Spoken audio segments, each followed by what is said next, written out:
baay'ee nagaa kooti gooftaa nagaa keenya baay'isee Yesuusiif galanni guddaan haa ta'u isinis nagaa guutuu akka qabdan nama nagaan keessan ammallee dachaa abayyatu obboloonni haaraa gara chaanaalii kootii dhuftan like subscribe gochuudhaan maatii koo ta'a maatii koo taatanii kan jirtanis ta'e warra haaraa dhuftan immoo viidiyoo kana yoo jaallattan share gochuun hiriyoota keessaniin gaa ayyaanni isiniif haa baay'atu dubbii waaqayyoo walii wajjin ilaalla dubbii waaqayyoo kanarraa immoo waan baay'ee akka baratan abdii guddaan qaba waan baay'ee irraa akka deebitan abdii guddaan qaba sababni isaayyuu sagalee waaqayyoo humna hojjetuuf keessaa waan qabuuf ijaaru diigu suphu jajjabeessu barsiisu gorsuu deebisuu waan danda'uuf sagalee waaqayyoo kana dhaggeeffadhaatti jiraadha dhaloota sagalee waaqayyoof of kennan dhaloota yeroo isaanii kennan dhaloota ofii isaanii kennan dhaloota humna isaanii kennan ta'aati sagalee waaqayyoo dhaggeeffadhaa baradhaa yaada keessan guutuudhaani sagalee waaqayyoo dhaggeeffachuu itti jiraachuu dadhabuu keenya waan baay'ee miidhamne cubbuun nu mo'atee nurratti daraare yaanni foonii biyyi lafaa seexanni nu gowwoomsa kanaaf gowwoomsaa jalaa ooluuf dubbii waaqayyootti jiraachuun sirriidha waan ta'eef dubbii waaqayyoo nu eega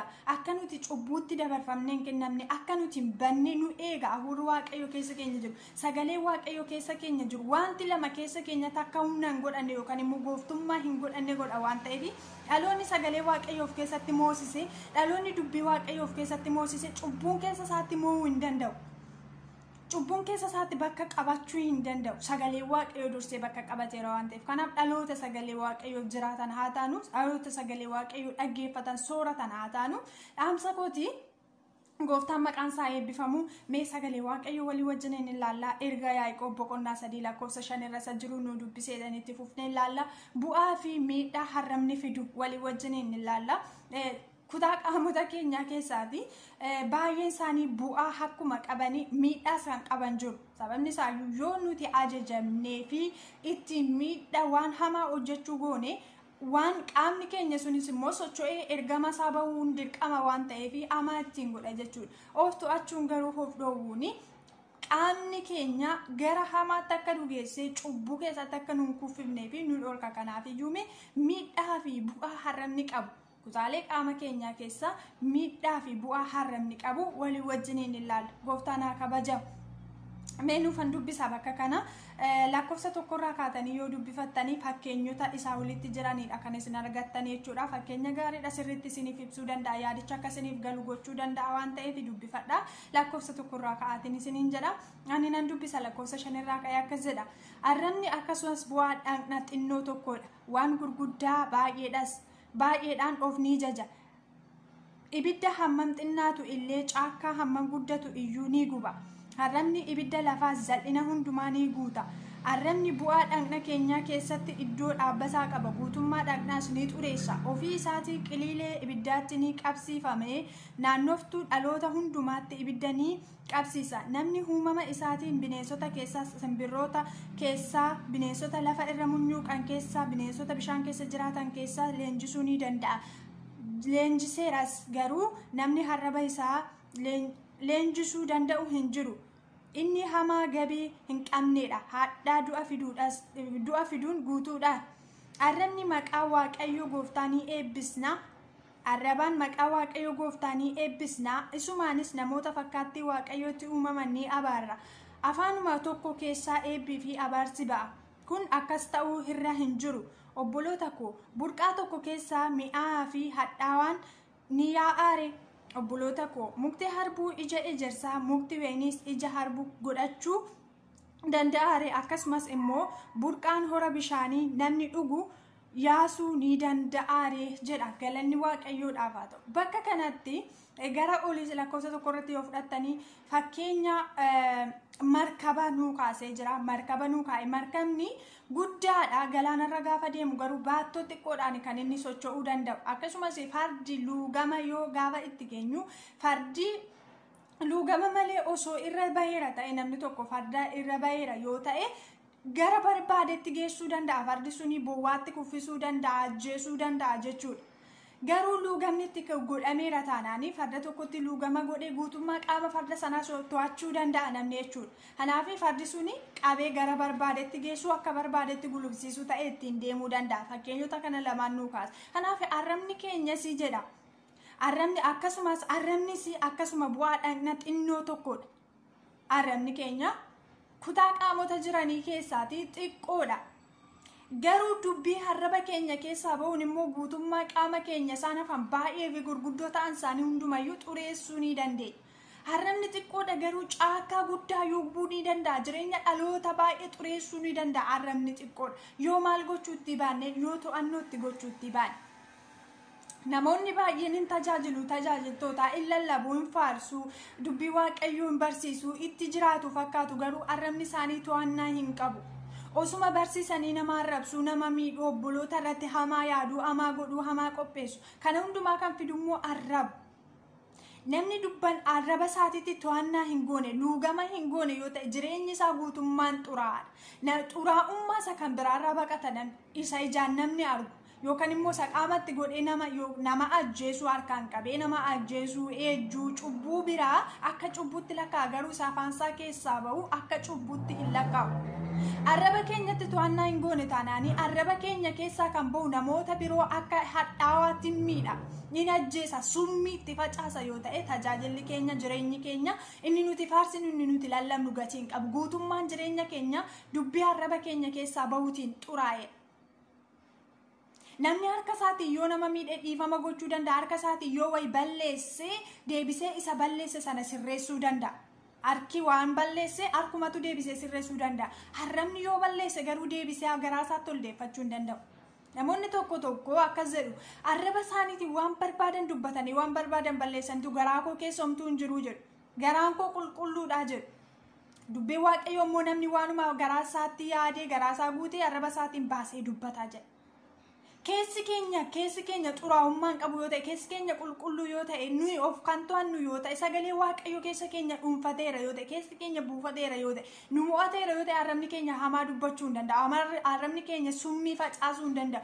Arrabni keenya hadhaawaa baasuu hin danda'u. Nuti sagalee waaqayyootiif dhaloota sagalee waaqayyoof jiraatu, dhaloota sagalee waaqayyoo nyaatu, dhaloota sagalee waaqayyoo hubate taane arraba keenya kan hin to'anne yoo ta'e maal gatii qaba tajaajiluun keenya? Guutummaan jireenya keenyaa xuraa'eera. Arrabni keenya dubbatee namoota baay'ee miidhaa oola, namoota baay'eetti summii facaasaa oola, namoota baay'ee ajjeesaa oola, namoota baay'ee arraba keenya waraanaa oola, waraansa hin mul'anne, madaa hin mul'anne dhaloota baay'eetti gochaa oola. Arraba keenya kana hin to'anne yoo taane garuu akka farda luugamni irraa ba'ee sana gara barbaadnetti gulufnee bowwaa buunee du'uun keenya waan hin oolle. Guutummaan qaama keenya waan xuraa'uu fi hojiin keenya fuula waaqayyoo duratti nuti hojjennu gatii waan hin qabnee fi boru gara ibidda bara baraatti nu geessa. Arraba keenyatti to'annaa hin goonu yoo ta'e.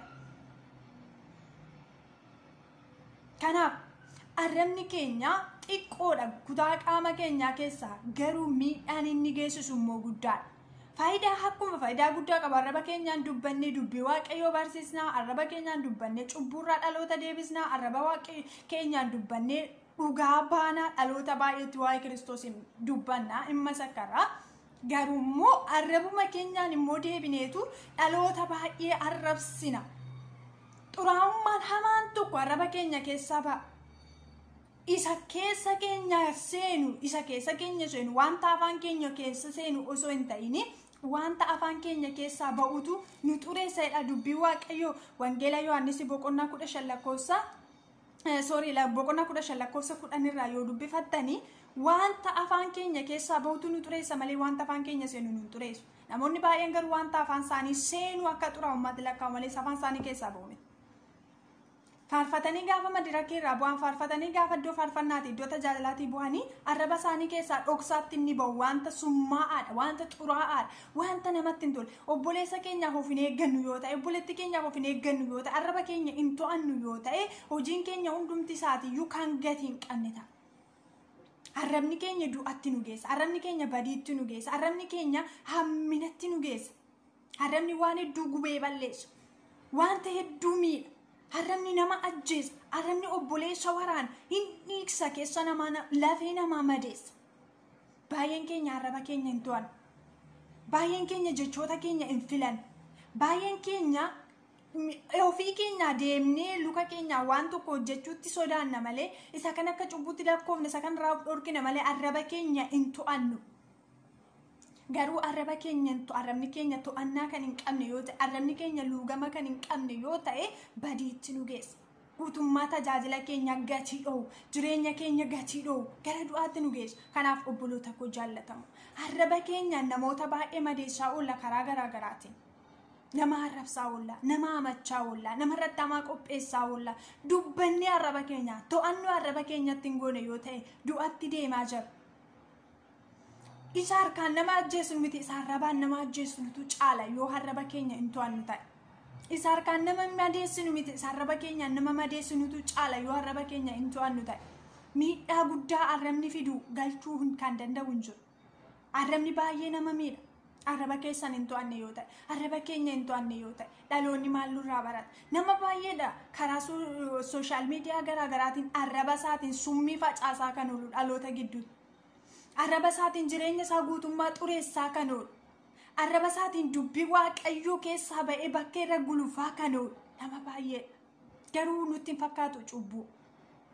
Isuma arraba keenyaatiin nama arrabsaa oolle nama miidhaa oolle deebinee immoo dubbii waaqayyoo dubban akkamitti boolla tokko keessaa burqaan lama bahuu danda'a? Keessa keenya dubbii waaqayyoo dhuunfateera yoo ta'e, keessa keenya sagalee waaqayyoo buufateera yoo ta'e, nu biteera yoo ta'e, arraba keenya keessaa xuraa'aan akkamitti ba'a? Arraba keenya keessaa summiin hadhaawaan akkamitti ba'a? Arraba keenya keessa wanti nama madeessu akkamitti ba'a? Obboleessa keenya obboleettii keenyaan jechoota gurra namaatti hin tolle gaafa jennu. Waanuma sammuu keenya keessa jiru afaan keenyaan yaadnee dubbachuu barbaanne barreessinee barreeffamaan ibsan namichi yaada keenya jechoota hamaa jechoota namatti hin tolle jechoota nurraan eegan kana kan fidu arraba keenya hin to'anne yoo ta'e garuu du'atti deema. Arraba keenya hin to'anne yoo ta'e garuu badiitti deema. Dhaloota arraba isaa to'atu haa ta'an, dhaloota sammuu isaa to'atu, dhaloota ommo'atu haa ta'an. Ommo'achuu dadhabuun du'atti nama geessa. Ommo'achuu dadhabuun badiitti nama geessa. Ommo'achuu dadhabuun yaada waaqayyoo keessaa nama baasa waan ta'eef. Wanti lama keessa keenyatti gooftaa ta'uu hin danda'u. Wanti lama nu bituu hin danda'u. Wanti lama nurraa mul'achuu hin danda'u. Sakamira inni dhaloonni nurraa barata. Nuyi nama arrabsina yoo ta'e, deebinee immoo sagalee waaqayyoo barsiisna yoo ta'e, isa kan fudhataree dhaloon, isa kan barataree dhaloon, isa kan nurraa argaree dhaloon, isa kamtu dhugaa waaqayyoo mul'isaree. Kanaaf arraba keenya to'achuu qabna dursa. Tajaajilatti kaachuun dursa, faarfannaa baasuun dursa, lallabuun dursa, barsiisuun dursa arraba keenya to'achuu qabna. Keessa keenya mo'achuu qabna, sammuu keenya mo'achuu qabna, garaa keenya keessa qulqulleeffachuu qabna. Xuraa'ummaa keessa keenya baasuu qabna. Yoo xuraa'aan keessa keenya jiraate arrabni keenya baasee dubbata waan ta'eef, inni arrabni keenya dubbatu immoo jireenya dhaloota baay'ee guba waan ta'eef, inni arrabni keenya dubbatu immoo jireenya dhaloota baay'ee diiga waan ta'eef, inni arrabni keenya dubbatu immoo lafee dhaloota baay'ee cabsee madeessa waan ta'eef arraba keenya to'achuu qabna. Baay'ee keenyadha jechoota gurra namaatti hin tolle dubbachaa kan oolu karaa garaa garaati. Garuu kun faashinii muudii nutti fakkaata miti? Muudii nutti fakkaata. Gaafa jechoota keenya to'anne waan faaraa bakka uumaan beekne waan akkasitti namni nu fudhatu nutti fakkaata. Garuu baay'ee xuraa'aa oola. Garuu dhaloota baay'ee madeessaa oola, gubaa oola, jireenya baay'ee diigaa oola, sammuu baay'ee diigaa oola. Arraba keenya haa to'annu. Arraba keenyatti to'annaa haa goonu. Arraba keenya haa dhoowwinu hamaadha. Hamaa dubbachuurraa, hamaa gochuurraa, hamaa yaaduurraa of haa dhorkinu. Arraba keenyatti luugamaa haa goonu. Arraba keenya dubbii waaqayyootiin haa mo'annu. Arraba keenya dubbii waaqayyoo barsiisna yoo ta'e isuma barsiisnu. Waa'ee waaqayyoo dhugaa baana yoo ta'e isuma dhugaa baanu. Nama arrabsuu maaltu fide? Nama irratti ka'uu maaltu fide? Nama hamachuu maaltu fide? Kanaaf bu'aa arrabni keenya fiduurra miidhaa arrabni keenya fiduutu caalaa jira yeroo ammaa kana keessa. Isa arrabni keenya ijaaruurra isa arrabni keenya diigaa oolutu jira, isa arrabni keenya gubaa oolutu jira, isa arrabni keenya ajjeesaa oolutu caala. Kanaaf arraba keenya haa to'annu. Arraba keenya haa qulqulleeffannu. Arraba keenyatti luugama haa godhannu. Nama fuulduratti illee waaqa fuulduratti namni arraba isaa hin to'anne nama fuulduratti illee kabaja hin qabu, hin jaallatamu jechuudha. Namni yoo nan kabajne maal hin jedhin, nama waaqayyo kabajetu namnis kabaja waan ta'eef. Namni yoo na jaallachuu baate maal hin jedhin, nama waaqayyo ulfeesse namnis jaallata waan ta'eef. Ayyaanni waaqayyo, simboo waaqayyo, suuraa waaqayyo yoo sirra jiraate namnis si jaallata. Miti yoo ta'e garuu namnis sin ulfeessu namnis sin jaallatu.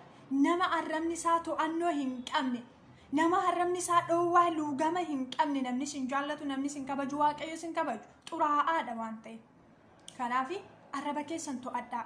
Jechoota keessan filadhaa. Waaqayyoof of eeggadhaa. Dubbii waaqayyoo keessatti of eeggadhaati jiraadhaa. Galanni gooftaa Yesuusiif haa ta'u. Arraba keenyaan dubbannee gara amaatti